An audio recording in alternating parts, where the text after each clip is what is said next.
Ministra Cátia Abreu, eu passo a palavra ao secretário Caio Rocha para fazer a sua exposição no tempo necessário, caro secretário. Agradecendo já de antemão a sua presença aqui nesta audiência pública, porque além de conhecer profundamente a realidade, eu tenho sido testemunha do esforço pessoal, que em todos os momentos, como na crise recente que o leite viveu aqui no Rio Grande do Sul, no mês de fevereiro, junto com alguns prefeitos desta região, estivemos em Brasília, no Ministério da Agricultura, batendo a porta, e estivemos na Conab, junto com as entidades que representam o setor produtivo, e o secretário Caio Rocha foi uma peça fundamental na obtenção das medidas propostas pelo setor, o que atenuaram aquela crise aguda que no mês de fevereiro o setor de lácteos estava vivendo.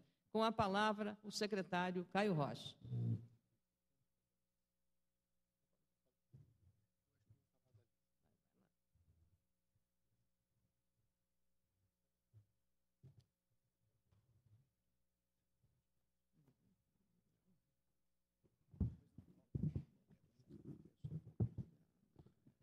Primeiro, quero agradecer muito a oportunidade de estar aqui em Juí, neste momento, nesta audiência pública liderada pela senadora Ana Amélia Lemos.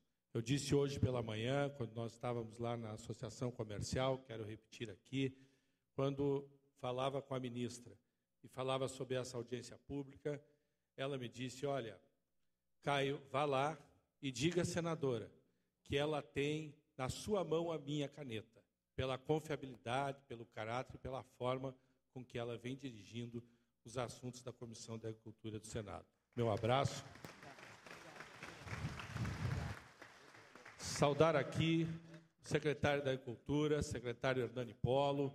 Ontem, junto com o governador José Ives Sartori, tivemos a oportunidade de participar do lançamento do Plano Safra Gaúcho, com 2 bilhões e 800 mil reais.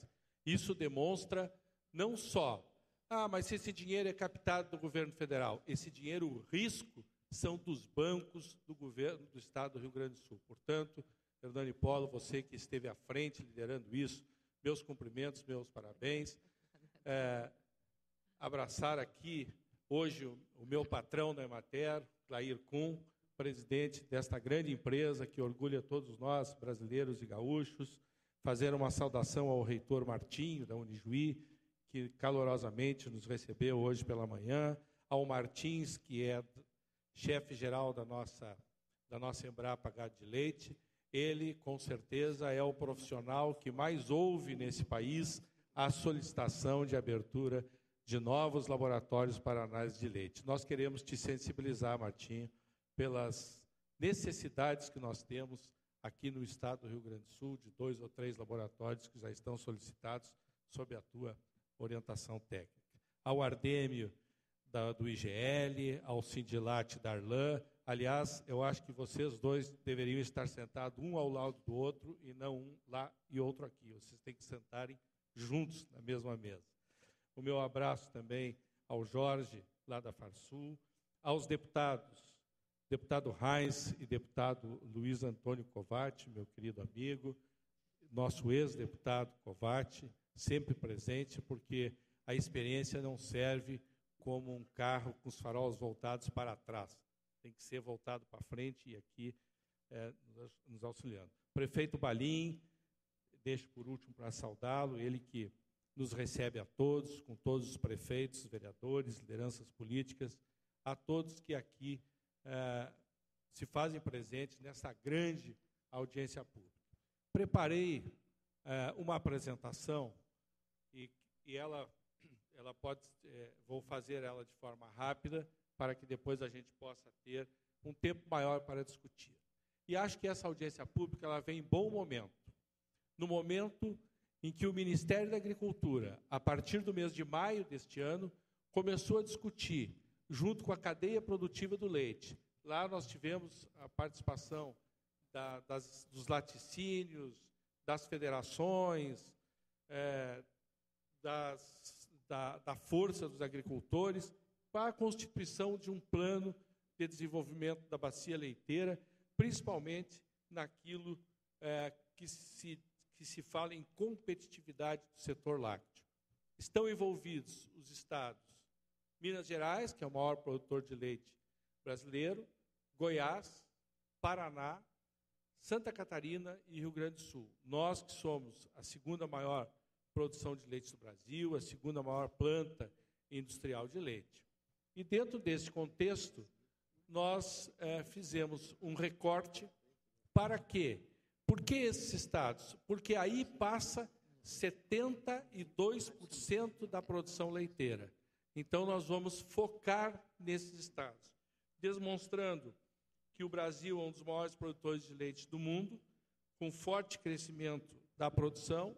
Nós produzimos 36 bilhões de litros de leite e temos crescido 4,1% ao ano. Também, com relação à produtividade de leite, se nós pegarmos, se tu me emprestar o trocinho daqui, eu passo daqui. A produção de leite, a litros vaca dia, se nós compararmos aí, vamos comparar com a Argentina, 15,6. A produção do Brasil nos últimos 4 anos, ela está estagnada em 4,4. Portanto, não é o caso do Rio Grande do Sul, que numa pesquisa que vi do IGL, é de 10 a 15 litros vaca dia, mas no país é 4,4 litros vaca dia. A questão, portanto, nós temos a proposta de um projeto de melhoria da competitividade e também alinhamento das políticas públicas para melhorar a renda da questão dos lácteos, com ampliação de mercados internos e externos. Não basta nós aumentarmos a produção de leite, se nós hoje crescemos a 4%, mas consumimos 3%. Olha, o que vai acontecer daqui a um pouco? O consumo é menor do que a produção, isso evidentemente vai dar um problema ali de comercialização e de preço.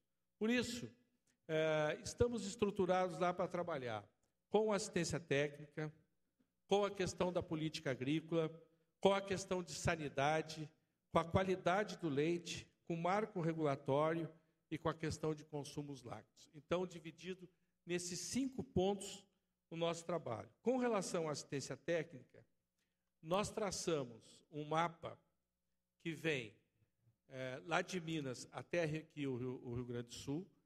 Pegamos neste mapa aonde estão concentradas as indústrias e as cooperativas de leite, o número de profissionais que estavam trabalhando com assistência técnica, que é em torno de 950 profissionais da área de ciências agrárias, e estamos agora, nos próximos 20 dias,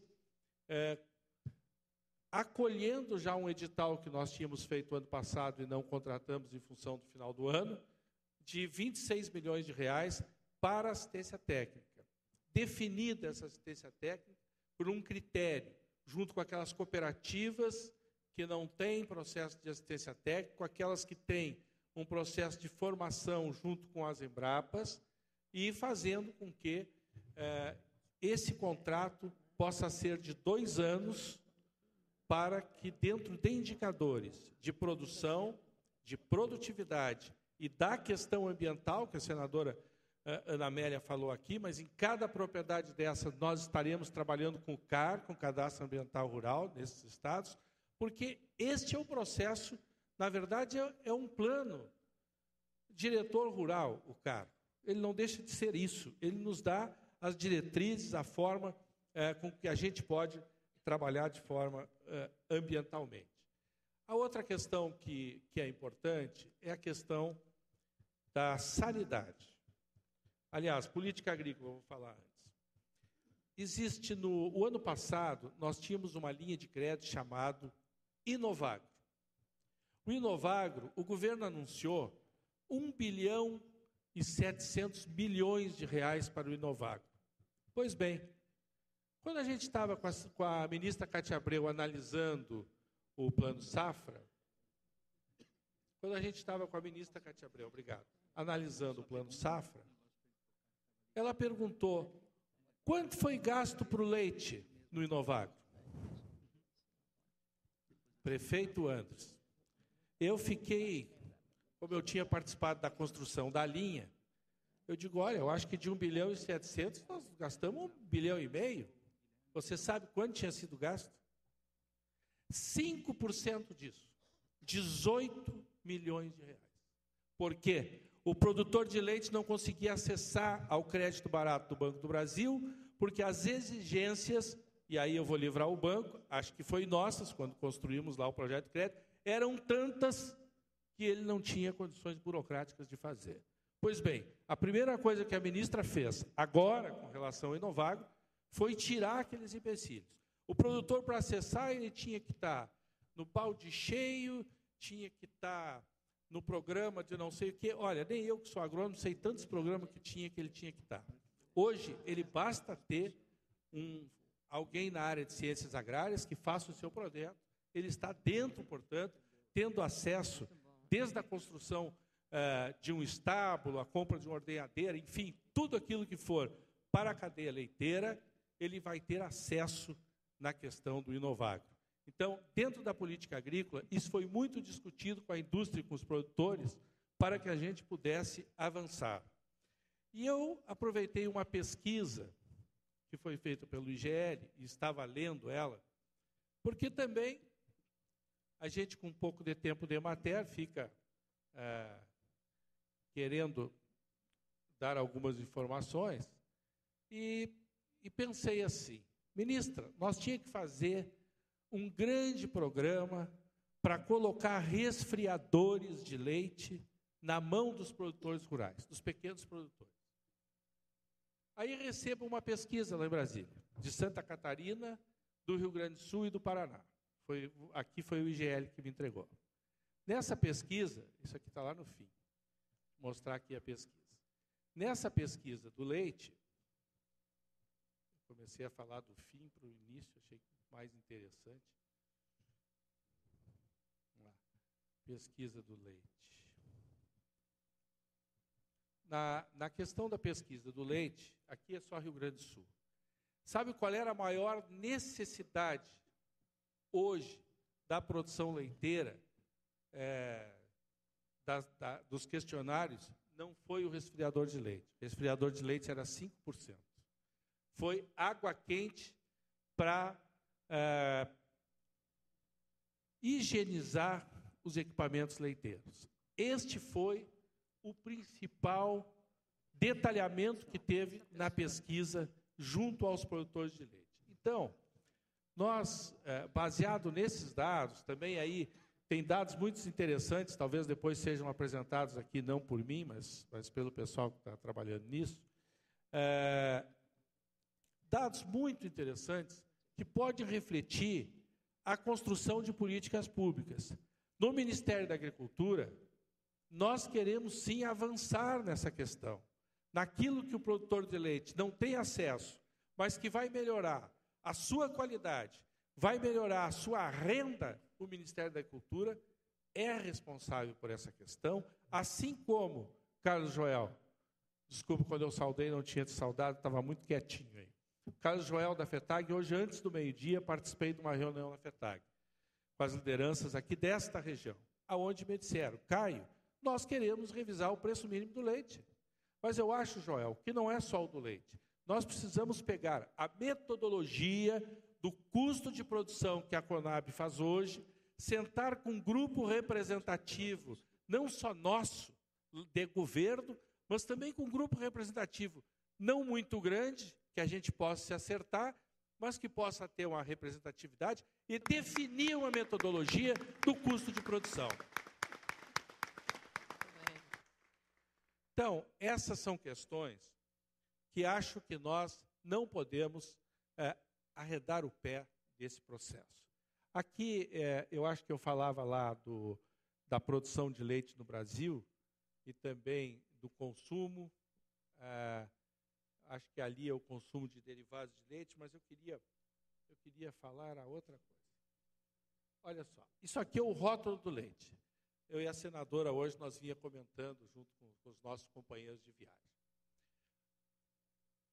Eu acho que foi coisa do Portela isso. que levantou essa questão do rótulo, mas foi alguém. Nós estávamos discutindo o programa de leite, e alguém disse assim, vocês já observaram o rótulo do leite? O que diz a legislação sobre isso? O nosso rótulo de leite diz o seguinte, cuidado com o consumo de leite e queijos. Aí está em letra pequenininha ali o que é. Eu não me lembro se na Coca-Cola tem isso, se na Guaraná tem isso, se em algum refrigerante tem isso, mas no leite tem. Depois lá, no leite integral, diz, não deve ser consumido, mas depois é que vai falar para o caso do leite materno. Então, eu acho que esta já é uma questão que predispõe a gente a se fazer o questionamento. Será que isso vai me engordar? Será que isso aqui não vai me dar colesterol? Quer dizer, então, essa questão nós temos que discutir. Por quê? Quem é que fez isso? O Guia Alimentar dos Alimentos Processados Brasileiros. Agora, como é que a gente vê isso lá nos outros países? Aí nós vamos pesquisar. Lá na França é o seguinte, consumir leite pelo menos 3 vezes por dia. Na Itália, 2 a 3 porções de leite ou iogurte ao dia. 3 porções de queijo por semana. Na Alemanha, 3 porções ao dia. Na Polônia, 2 a 3 porções ao dia. E assim por diante. Não é? Então, essa é uma questão que a gente tem que enfrentar, que começa para a questão da produção de leite. Antes, o Brasil dizia o seguinte no regulamento, antes dessa nota técnica, 3 porções de dia de leite e produtos lácteos, que era uma nota técnica, acho que compatível com todos nós. Quando eu falava aqui das exportações, da questão das exportações, é importante a gente se ater que quais são os novos mercados que estão aí. Nós temos lá para abrir uma cota para leite condensado nos Estados Unidos, nós temos lá a questão da Colômbia e do Equador, os países da África, a questão da Arábia, lá na China, Rússia. Estes países é que aquilo que eu falava, de 3% cresce o consumo e 4% a produção, por isso que a ministra Cátia Abreu está fora, viajando, e tem junto aqui uma grande comitiva do Rio Grande do Sul, para que a gente possa ampliar esta venda. E para onde? África do Sul, eu listei ali os mercados, Angola, Arábia Saudita, Argélia, Chile, China, Colômbia, Egito, Emirados Árabes, Equador, Estados Unidos, Rússia. E países selecionados que o Brasil quer ampliar as cotas. Nós já comercializamos, mas queremos ampliar cotas. Colômbia, Equador e Estados Unidos. Isso quer dizer que a nossa meta é ampliar hoje de 1%, que é a exportação brasileira, deputado Covatti, para 3%. Se nós sair de 300 milhões de litros de leite exportado para praticamente 1 bilhão de litros, nós podemos ter tranquilidade que essa questão do preço, nós não vamos mais discutir nem preço mínimo, porque aí nós estamos buscando novos mercados. Isto aqui foram, há 2 dias atrás, foi dia 8 de julho, as empresas que foram já liberadas lá, habilitação de estabelecimentos de produtos lácteos para a Rússia. Então, já efetuados pela a visita da ministra. E eu não falei aqui em sanidade, mas quero rapidamente falar a questão sanitária. O artigo 7º da legislação que fala das construções e de estabelecimento de regras para laticínios, aonde um pequeno laticínio e um grande laticínio tinham a mesma determinação de construção, 2,70 metros de pé direito, não sei o quê. Isto já saiu no Plano Safra, a determinação, hoje nós temos a legislação para o pequeno e uma legislação para a defesa na área do grande produtor. E também o debate de tirar dentro dos laticínios, e aí é uma questão dos laticínios, o veterinário que tem que estar permanentemente lá dentro do Ministério, fazendo com que a gente possa, na verdade, fazer uma auditoria e deixar que um profissional da iniciativa privada possa fazer isso, mas ser auditado pelo Ministério da Agricultura, o que vai ter uma agilização maior. Nós queremos diminuir os carimbos, os entraves, os tempos. Não pode mais qualquer um produto que nós queremos registrar, novo, que venha a agir em benefício da nossa agricultura, que a gente tenha que ir lá levar 2, 3, 4, tem produtos lá até 5 anos para serem registrados. Na área de sanidade, estamos começando uma grande campanha na questão da brucelose, em que pese que a brucelose ela tem um prejuízo econômico, mas não passa para a gente, mas estamos trabalhando pelo Ministério, e a questão da tuberculose. No Rio Grande do Sul, nós temos a prevalência, que eles chamam de 4%. O que é os 4% de tuberculose? A Ângela está aí, me salva se eu errar. Em cada 100 propriedades, 4 dessas propriedades podem ter um caso de tuberculose. Em Santa Catarina, o dado é 0,3. No Mato Grosso, é 17. Então, essas questões, elas vão influenciar no processo de exportação. Nós vamos indenizar os animais, já conversamos com o secretário Hernani Polo, que estão tuberculosos. Já temos recursos separados lá do Ministério, não para financiar o abate do animal, mas para pagar e matar. O que acontece, Mauro, que é nosso representante da Universidade de Passo Fundo, você que é veterinário, o que acontece quando um produtor tem uma vaca com tuberculose? Ele mata a vaca? Ele vende para o vizinho. Então, o que a gente tem é que instrumentalizar isso e o Estado comprar, pagar para que ele possa comprar um animal novo. E isto está sob a nossa responsabilidade. Nós, Ministério da Agricultura, queremos assumir isso. Problemas nessa área não serão problemas de mais ninguém que não seja do Ministério da Agricultura, porque a nossa responsabilidade é esta questão. Então, nós estamos com um programa estruturado, é um programa que eu não estou dizendo quando é que ele vai começar, ele está pronto, o edital está na rua, já começando daqui a em torno de 20, 30 dias, e as outras ações, nós já estamos junto com a Embrapa, que está aqui o Paulo Martins, que vai depois fazer uso da palavra.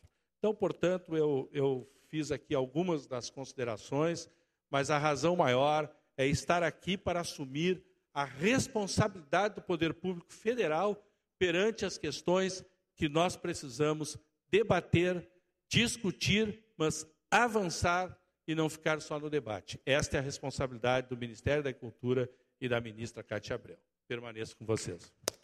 Muito obrigada, secretário Caio Rocha.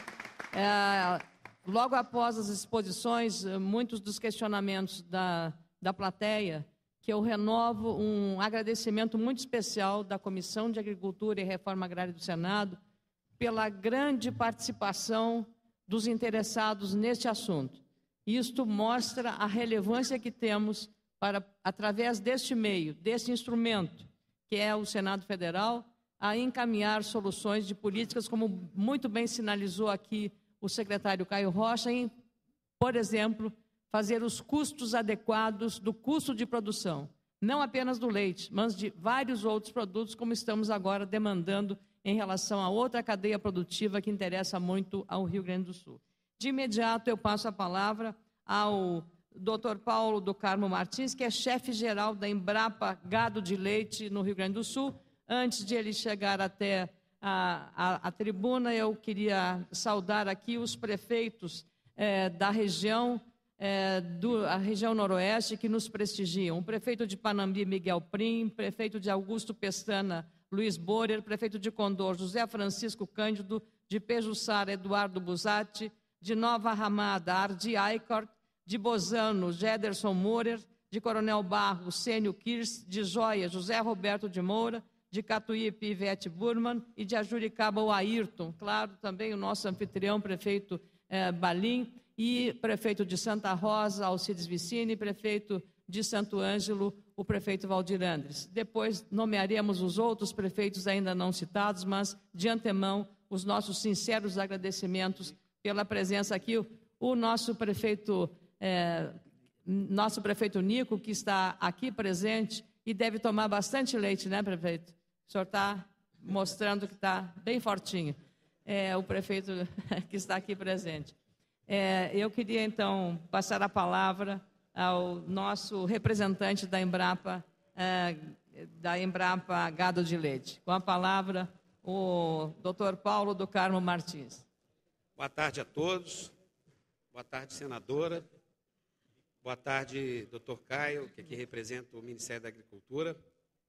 Eu inicialmente gostaria de fazer um registro até de caráter pessoal. Eu me lembrava ali na mesa que a primeira propriedade rural de leite que eu tive a oportunidade de visitar aqui no Rio Grande do Sul foi no dia 5 de julho de 2000, uma manhã muito fria, com 4 graus, e foi em Ijuí.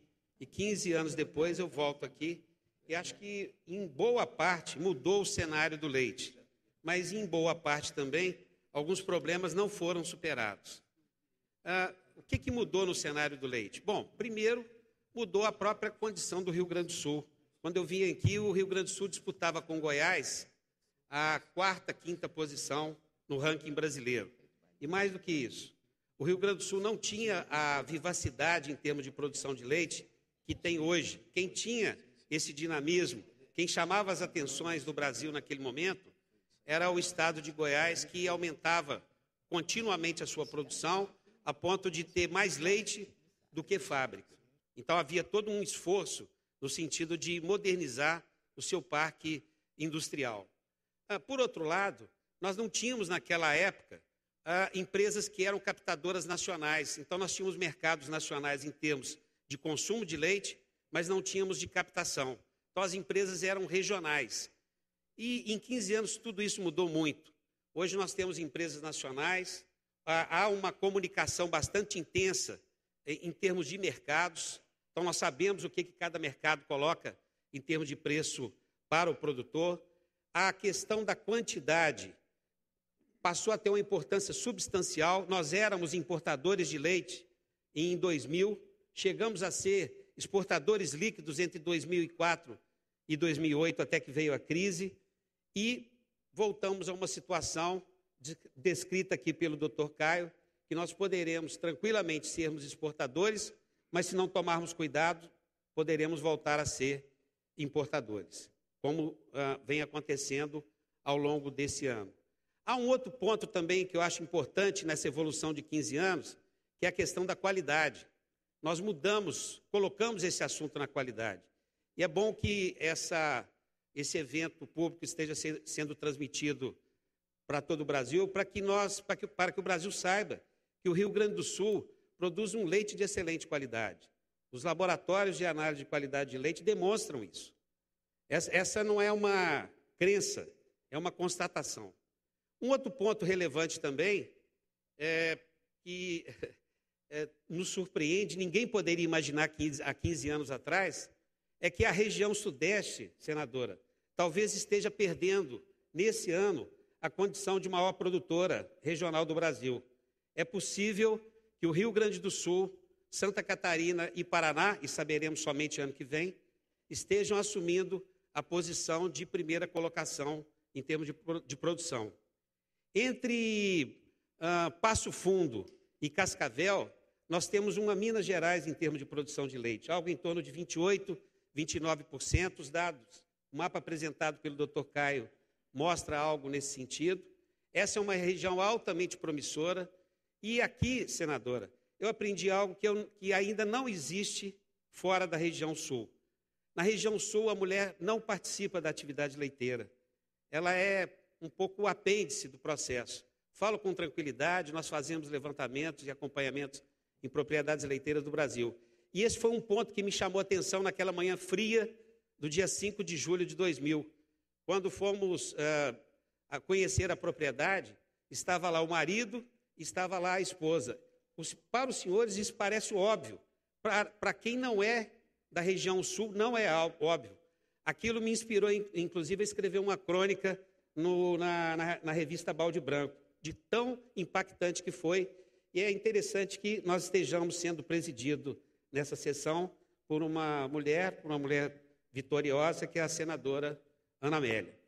Eu gostaria também de dizer que, por outro lado, se temos aí um período de 15 anos de transformação favorável, temos também cuidados que precisam ser considerados nesse momento.